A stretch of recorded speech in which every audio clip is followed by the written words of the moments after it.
Ассалаумағалейкум достар, бізде 10 күндей болып қалды мына мектепті бұзып жатқанымызға. Таң қалғаным бар ғой, бұл жақта мынау керек болады. Мынау мысалы қарасай, тақта. Әжептәуір тақта. Қаншасын бұзып тастадық ше төбеде екінші этажда.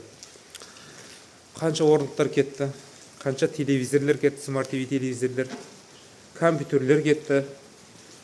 Орындық дейсің ба, қанша мына жақта керек заттардың бәрі кетті қарасай, мыжып тастады. Мыжып тастады, мусор болып. Талайын кетті. Алюминге, темірге, нержавейка, пластмасс, ағаш, бәрін бөліп тастайды деген бұл жақта. Кореяға бар ғой, Кореяда бір нәрсені қолданды ма, екінші рет тағы қолданбай деген бұл жақта. Новыйын қолданады деген, новыйын.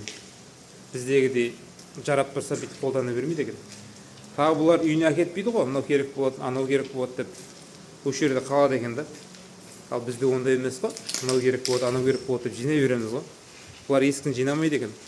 Жағдайы жақсы болсын да. Кетті, мынаның бәрі мусор кетіп отыр.